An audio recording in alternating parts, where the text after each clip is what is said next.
Hello, everyone. Welcome to the PDX Podcast, a podcast about the business of video games, starring myself, Daniel Goldberg, Chief Marketing Officer at PDX, and I guess co-starring Shams Georgiani. That's so not fair. Okay. The eternal sidekick, Shams Georgiani, Chief Business Jeez. Development Officer at PDX. And this week with a special guest, Kim Nordström, Chief Strategy Officer. Cameo. I'm the cameo officer at PDX Interactive. Hi Shams, hi Kim, how are you guys doing? Hey, good to be back. Good. So this week's episode, Shams proudly announced on Twitter that it was going to be an episode about delays in the video games industry. Now that episode has unfortunately been delayed. Seriously, So we're not gonna do that today. I guess we'll start by doing an episode on why the podcast episode on delays was delayed, and then after that we can move on to another episode about delays. But you're gonna have to wait for that a little bit longer. Instead, we're going to talk about, I think, the only thing that you can talk about if you're in the games industry right now, which is the sort of gargantuan clash of the titans, the Epic versus Apple showdown that is happening and being played out on social media and in Fortnite for an audience of millions. So we're going to dive a little bit into this, try to explain what's been happening and what it means, and also discuss what we think this means for us as a publisher and as a developer of games that are available on both Epic platforms and Apple platforms and loads of other platforms too. But before we move into that, first of all, welcome back, Kim. Good to have you here again. Hope you're feeling as excited about this podcast as I am. I am, for sure. Good stuff. What's been happening then? What have we been playing? Have we been playing any good games, Kim? Yeah. I need to start here. Sorry, champs. I took the 12 hours needed to install the 92 gigabyte to install the flight simulator, and I was so hoping it was available on xCloud or something. But I'm just booting up, and I want to try to actually spend some time on it. Have you had a chance to actually get into it? No, I've just spent the time to install it. It's part of the experience, right? Yeah, it's insane. But I will play it, and I'm also installing some other games actually through the Microsoft Xbox Store. So, and I still have to play Total War Troy is on my list. Free giveaway. Yes. On the Epic Store. 7.5 million copies apparently were downloaded, including Ebba's father. Apparently, Ebba is our CEO. Her father downloaded that, so I think that's very interesting and quite telling on the kind of engagement you get when you hit an audience of 7.5 million through giving something away. That's pretty cool. I've also been playing Townscaper, the small indie game, which is probably not a game, but it's just beautiful and definitely worth a toy, right? Time. Yeah, I'd say so. It's like a creation tool. I've been following the guy on Twitter for years, and it's just been amazing to see his development. Very cool. Shams, have you been playing anything? Yes, I also tried Troy for about 15 minutes, and then I've played Rogue Legacy 2. I really don't enjoy those type of games, platformers. Oh, the sequel is out now. Yeah, I missed that. I love the first one. Yeah, and it's pretty damn good actually. So it's I can recommend it. I've been playing it. My daughter got tapped out after 5 minutes. She's like, "This is so frustrating," and then she left. Yeah. So the first one is excellent game. I really liked the Rogue Legacy 1, so I'll have to. Yeah. How about you, Daniel? What have you been playing? That out. I haven't been playing anything actually. I've been enjoying the last week of fairly warm weather here in Stockholm with my family. So I haven't put. I put like maybe 10 minutes into Minecraft with my son or something, but beyond that, no games at all. But you're going to have a fair amount of time to play games soon, right? Yes, this is the thing, right? So in approximately 10 days, I'm leaving for paternity leave. I'm actually going to be gone for the rest of 2020. So 4 months of kind of not doing video games stuff, but just, walks in the woods with my baby stroller and stuff like that. But yeah, I will definitely sneak in a couple of hours a day of video game time as well. So there will be plenty of time to catch up. Just in time for Crusader Kings 3 releasing. What a coincidence, right? So maybe we should just mention that what's going to happen with the podcast when I'm away, Shams. You're going to keep it going, but a slightly different format. Yeah, exactly. So the idea is to do a bunch of interviews, bring in people from around the industry, and get more perspectives on matters that we really don't hit. So we're really interested in hearing who would you like us to interview and talk to and get their perspective. So hit us with a list of people through social media. It might be people we know, and then it'll be an easy ask. In some cases, we don't know, and we have to go back channel and ask very nicely to do kind of an interview and ask them, have a casual conversation about the business of the video games industry. Maybe Tim Sweeney, maybe Tim Cook. This doesn't have to be exactly. This doesn't have to be Paradox people, right? We'd love to get some people from outside the company in as well. So please ping Shams with your suggestions. Who should we interview in the podcast? And anyone named Tim, really. Anyone named Tim. Any combination of those three letters, T, I, and M, I think works. So Mitt Romney, you could get in as well, maybe talk about video games. But yeah, let Shams know and help us keep this going throughout the next few months, and then I will make my miraculous return at some point in January. We'll see. We'll see if Paradox is still around, if the industry hasn't just collapsed in on itself at that point. Hopefully it hasn't. So yeah, I'm gonna have a good time. I'm gonna enjoy myself a lot. Great, you should. Okay, so should we get going? Let's get going. Yes.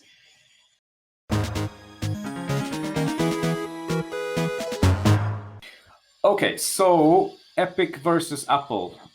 Let's take this from the top. I think most people with some kind of interest in our dear industry has been sort of following this over the past few, weeks now, where Epic and Apple have sort of locked horns? Is that what you say? Yeah. Over who has access to who is allowed to sell what kind of stuff to players effectively. Let's start from the beginning then. Kim, do you want to help us? Can you just start with like the brief overview? What the hell is going on here? Yeah, that's a good one. What the hell is happening? It's been very quick. I think, as you say, most people probably know about this, but I think starting with that, I don't think anyone's really surprised either. Since Epic actually been challenging quite a bit of ecosystem throughout the years, and this is also going back to when they launched Fortnite. I mean, PUBG was a fairly popular game out of nowhere, having 1 million concurrent, and then 6 months later, Fortnite was kind of beating them to him. So I'd say Epic is a very ambitious company, so I'm not really surprised. And ever since they went into launching their Epic Store, they've been challenging Steam and so on. And once they launched on mobile, they kind of been starting to challenge all these giants. So for everyone who's been following it, hasn't really been any surprise. What we're now seeing then is Epic starting to challenge the giants in the mobile space then, right? So it's challenging the closed ecosystem of the Apple App Store.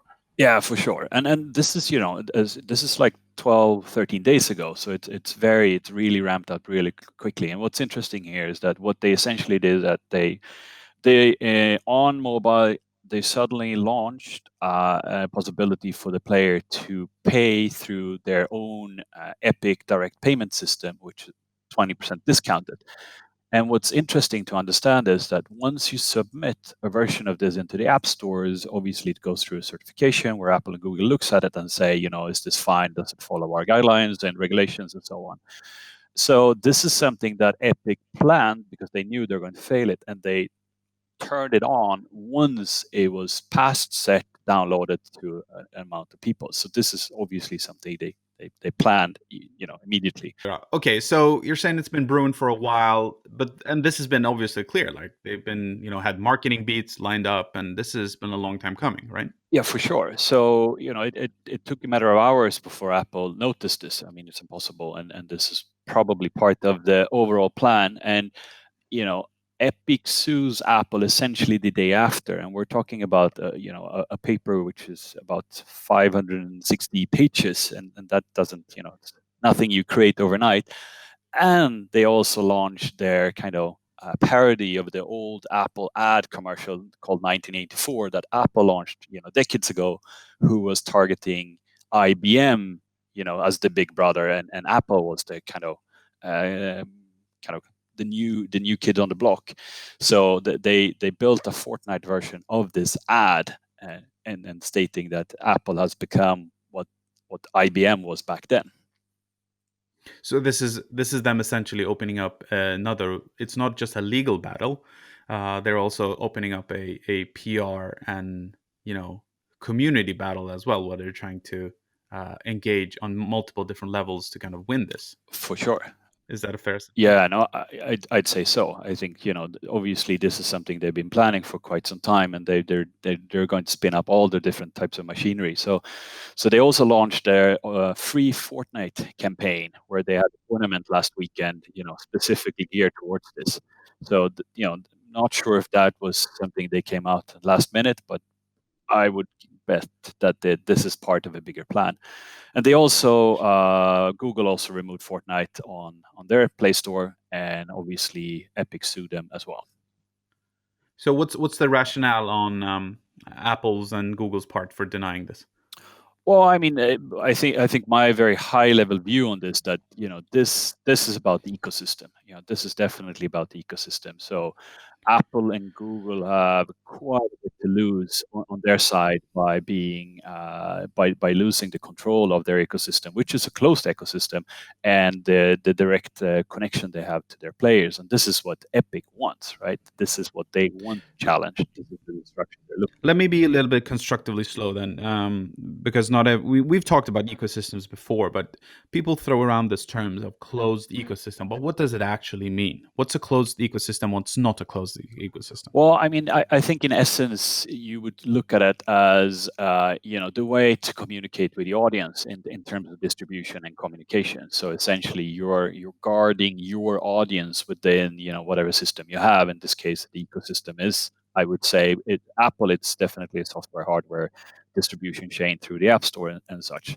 Google has a similar way, and this is their audience, right? I mean, this is probably the most valuable thing. It guarantees revenue for them over time if they can sell. Right. So they control what they have a type of governance over their system that controls what can be released and what cannot be released, as opposed to an open system like, I don't know, PC, Windows, where anyone can develop any program with using C or C# whatever and deploy it, and you can download and run in your PC without any kind of approval or governance process. Yep. That's the heart of it, right? I'd say so. That's the heart of it, I would say. But in conversations like this, it often comes down to who controls the communication and who controls the monetization, and that's really, I think, the core of this. Epic can't charge money from people on the App Store or on Google Play, for that matter, without that money passing through Apple or Google. And the same thing arguably goes for communication. Every sort of venue to actually talk to the player goes through either the Apple or the Google infrastructure somehow. So it's not, I mean, if you're sort of being very strict about it, yes, it's about code and who is allowed to distribute and run what kind of code on a platform. But in practice, it's about who controls the flow of money and who controls the flow of communication. And I think that's kind of what is being challenged here.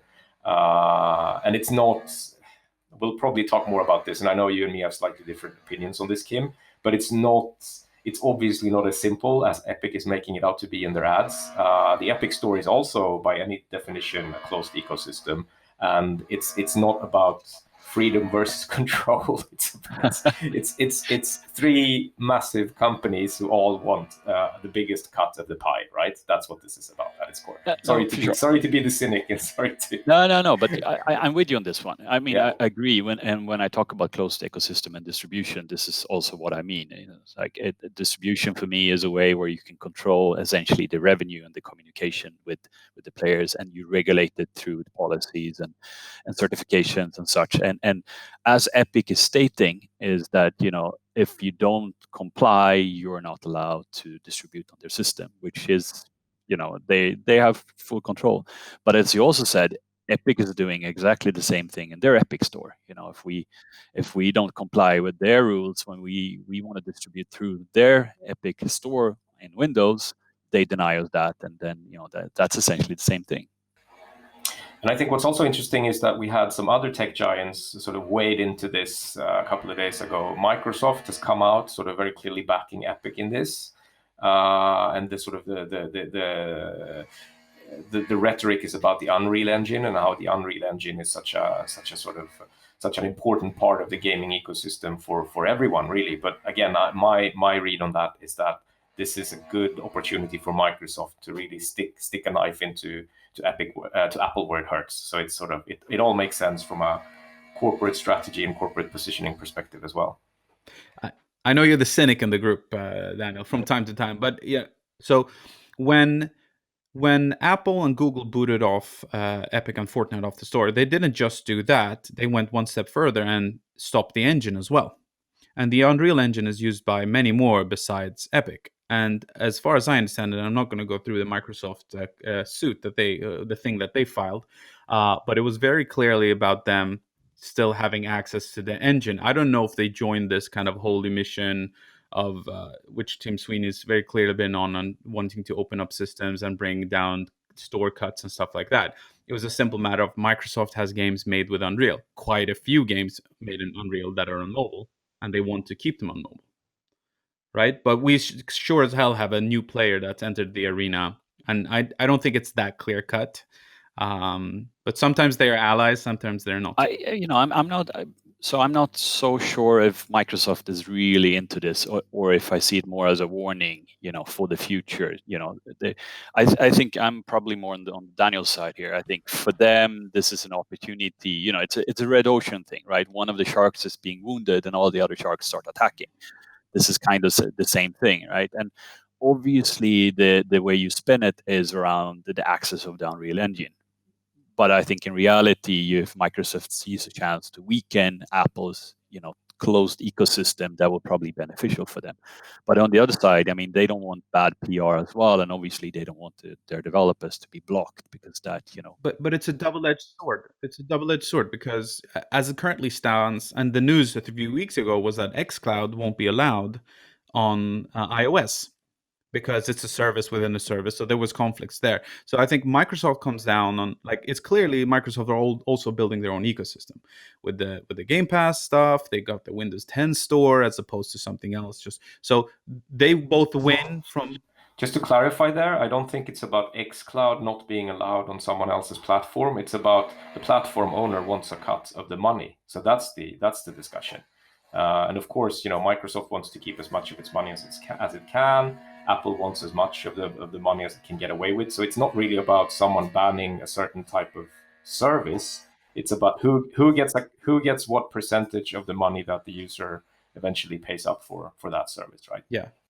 But that's the thing. Microsoft comes down on both ends of the fence. They both win if Apple's case is upheld and they get to keep and control their ecosystem. And if it's broken down, well, it kind of also helps Microsoft in a lot of different ways. Maybe more as the games division than any other part of it, because Microsoft is both players in this. So let's talk a little bit more about the motivations here.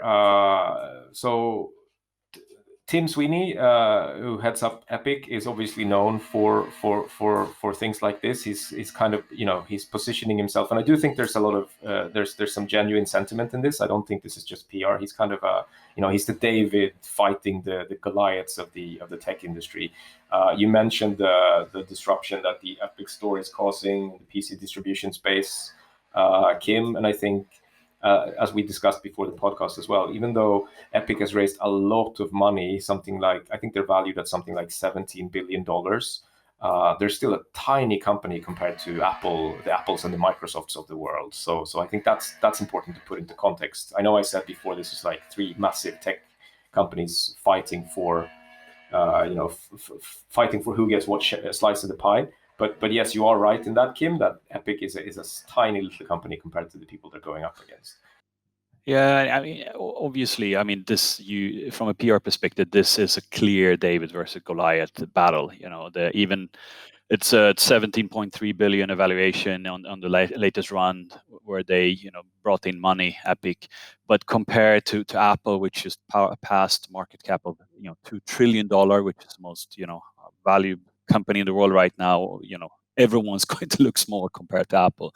But I think, I mean, there's a sense of fairness in this somewhere. Obviously, I think this is about, the disruption on the market, and actually in the end, building a larger audience and making more money. But I think there's a fairness in towards the developers. Tim's and Epic's always been a game company, and they went out with the 88-12 rev share split because it was, probably a way for them to eat into the market, but also a way for them to give back to developers. So it's you could either choose side.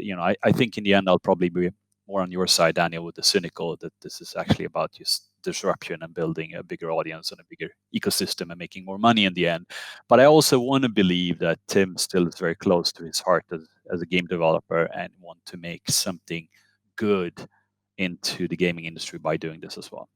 Yes, and I think that's fair, and I think it's also worth pointing out that the very aggressive revenue cut that Epic introduced through the Epic Store, so the 88-12 rev share model that we discussed in a previous podcast episode, that has actually brought some sort of lasting change, and it's forced incumbents like Steam to sort of change and rethink the revenue share models in a way that's been very, very beneficial to developers and publishers like ourselves and like everyone else who sells their stuff through these ecosystems. So in that sense, you're absolutely right that this is, whatever the motivations, this thing is beneficial to, at the end of the day, the people actually making the games, and by extension then the players of the games. So I agree with you there. This is, purely from a sort of egotistical perspective as a publisher and developer of games, it makes sense for us to sort of cheer on the Tim Sweeneys of this world, right? Yeah, I think you're right in some ways. To play the cynic, wasn't there a number of emails revealed now over the summer where Tim Sweeney had actively emailed with Tim Cook and a bunch of folks asking for an exemption, not to be treated like every other app? Yep. So how does this at all play with this PR stance of we're trying to change the industry for better and it's not fair and it should be open, blah, blah, blah, blah? Well, it doesn't. I think that's my point, right? No, and I think this is probably more your area, Daniel, in terms of PR and marketing. But I think they're trying to do whatever they can to disrupt. So, if they could get a cut by lowering the rev share and making a deal with Apple, they would have taken that, and then that would have been fine, and then no one would have talked about fairness. One thing I want to touch on quickly before we move on to maybe talking a bit more about what we think this means for people like ourselves is just another angle maybe on the sort of whole PR thing here. I think I mean all of us talking now are sort of we're all fairly old, and we've been nerds since since dinosaurs roamed the earth. And I think for people like us, stuff like this isn't really new. I mean, these big sort of corporate clashes on ecosystems and distribution models, it happens in the tech industry regularly. We have the old Microsoft antitrust cases back in the 90s, the early 2000s. It was really the same type of thing. You had this when the App Store started becoming a real force to be reckoned with in the mobile space. We've seen Google and Microsoft and Google and Apple sort of duke it out on very similar topics over the years. And this is all exciting stuff. This always gets like a lot of traction in the media, and it's always exciting to follow, right? But what I think is interesting and somewhat new here is the way Epic has kind of packaged and presented this fight, as it were, to a much larger and I would say much more mainstream audience than in the past. You talked about the 1984 commercial it was broadcast in Fortnite, right? This is making drama out of, which is really like legal. This is really about like legal terms, right? And they're presenting this as a sort of an exciting drama and an exciting battle to get involved with, and to take sides in to an audience of like millions of people who aren't necessarily people in the tech industry. They're Fortnite players, right? And I think I don't really know what to feel about this. I think what's happening... Weaponizing gamers? Yeah, exactly. I mean, what Epic is doing is kind of weaponizing their community and sort of rallying them against Apple in a way that feels kind of uncomfortable, I think. I mean, we all know that a highly a highly emotional audience of gamers isn't always a very constructive force of good, right? A lot of bad stuff can come out of this, and I'm not really sure what to think of the way this is happening. I mean, the propaganda machine that is at play here is functionally quite similar to what countries deploy when they're at war, right? It's the same principle, and this makes me slightly uncomfortable, and I think this is kind of it's a dark path that we're kind of starting to head down here.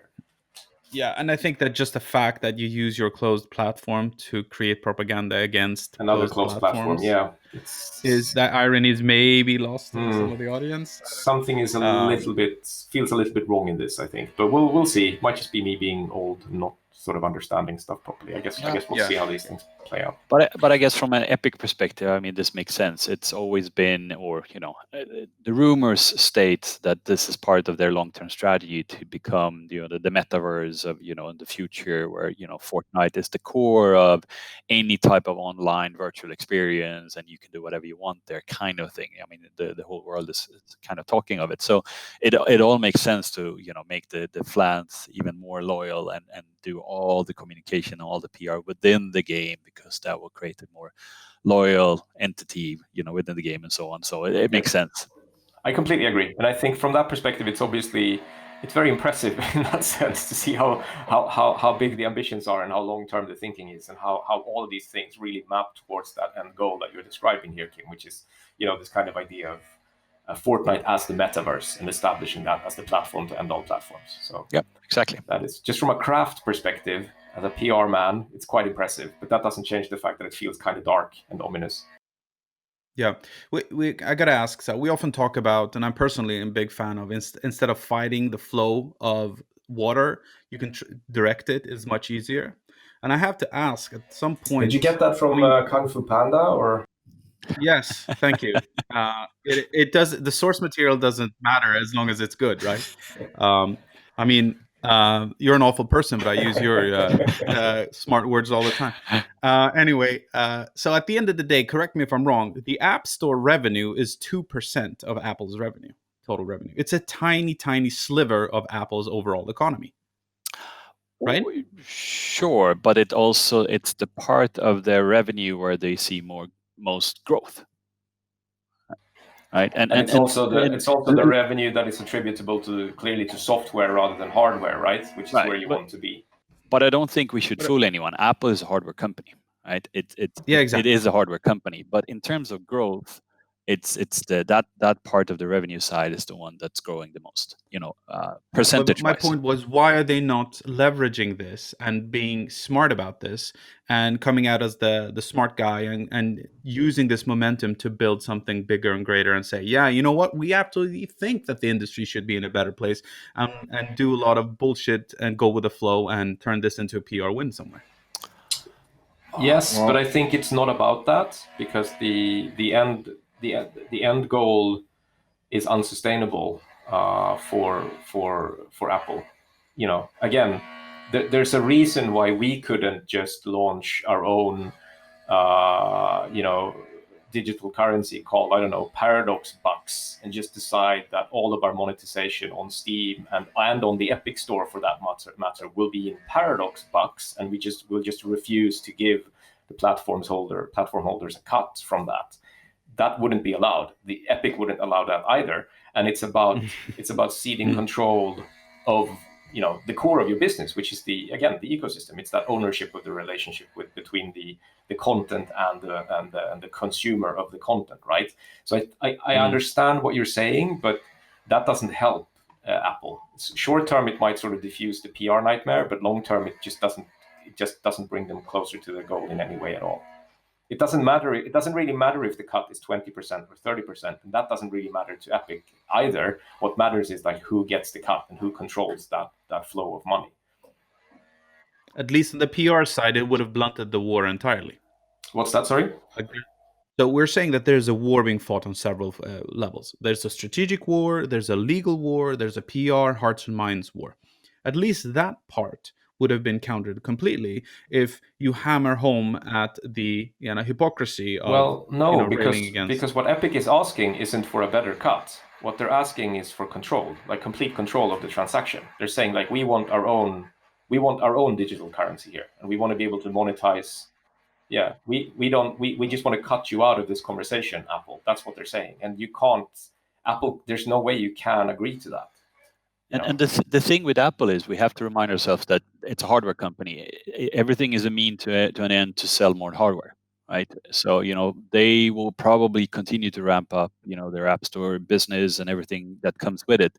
But in the end, all of that is driven towards selling more devices of any type of hardware, which is substantially different to what type of business Epic's driving, right? So I don't see a future where Apple will focus their entire business towards ramping up that 2% to 20%. If they do that, that's great, but it's all about selling hardware. So let's move on. Time is short. It's a good, interesting topic, but I want to talk a bit about what this actually means for us, for players, for developers, just to see what's the fallout and what are the ramifications of this. Should we start with maybe devs, so the people actually making the games that these big companies are fighting over, who gets what cuts from? Right? What do we think? What does this mean for developers? I'd say this is a good thing for developers. I agree with that. I mean, there's a short-term and a long-term perspective here. I think in the short term, obviously, every developer who's building games for iOS using Unreal is in a tough space, obviously, and if that's going to be resolved or not going forward will probably be one of the key leverage to see how this all plays out and so on and so on. In the longer run, from an eco perspective, I think this will be good in the same sense as Epic Store launched on PC, started challenging Steam and started to add some disruption. I think that will be good overall for all the devs. But then, we'll see. So I think we should look at it from a short-term and long-term perspective. And the same thing goes for players, I think. I mean, short-term players are obviously losers because you can't play Fortnite on your phone right now. But which is, that sucks, right? Because that's at the end of the day what this is all about. But long-term, I do think this is a good thing for players as well, because what this will mean, again, much like what happened in the PC space with the Epic Store, is increased competition, better terms for devs, meaning more money that goes into making good games, meaning more games that you can play and pay for on a variety of platforms, or hopefully maybe even at a lower price if these big tech giants agree to take a smaller cut of the pie. Yep, I agree. Is that fair? Yeah, I agree with that. And I think in the short term, I mean, it's essentially any player on the Western market who plays Fortnite on mobile, either iOS or Android, can essentially not download or update the game. So, in the short term, any mobile Fortnite player will have it tough. And that's pretty big. Yeah, what about Paradox? Yeah, let's talk about Paradox. Can I start? Go. Sure. So I think short term for us, this particular battle has very little impact. We're not very reliant on tools provided by either Epic or Apple. Neither the Epic Store nor the Apple App Store are our biggest distribution platforms. We have a really good relationship with Epic, and we welcome their entry into the PC space. But that is kind of a different thing than the battle that is currently playing out. I think long term, it's harder to say for sure if it's good or bad. I mean, it's good in the sense that there's what's happening now is that there are more distributors competing for our content, which means that a game like CK3 is attractive to a lot of distribution channels, which means better terms for us, right? But on the other hand, we are of course also interested in building our own ecosystem of users and sort of have that direct connection with them.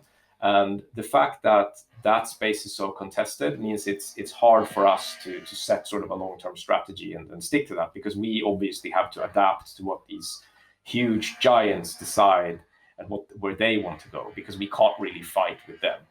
The way we've kind of approached this so far, and this is something we've talked about in the podcast as well, is that we don't really care about controlling the monetization. It's not really important for us that our fans and our community buys their stuff directly from Paradox. You can, and we're very happy to provide that service through the Paradox Store, but that's not really that important. our games are available everywhere. We want Paradox games to be available at whatever storefront you prefer to use, right? But what is important for us, and where we're not really interested in what do you say? This is not something that we're interested in giving up, is retaining that line of communication with our players. It's super important for us to be able to speak directly to our fans through our forums, through our in-game feeds, through things like the Paradox launcher, through email, etc., etc. So our strategy is really that if we can retain that relationship, and we can talk to, and we can get feedback from a Stellaris player directly, irrespective of where that player chooses to play Stellaris, that's fine, because that gives us that gives us that control, and that gives us that relationship with our players that we need to survive, right? So provided that, and so far that's working fairly well for us, and provided there aren't any massive strategic shifts from either of these huge tech conglomerates in the near future, that is very likely the strategy we'll stick to. And I think then again, that's a good thing, right? So long term, I think what's happening here is probably a good thing for Paradox. Do you agree? Well said.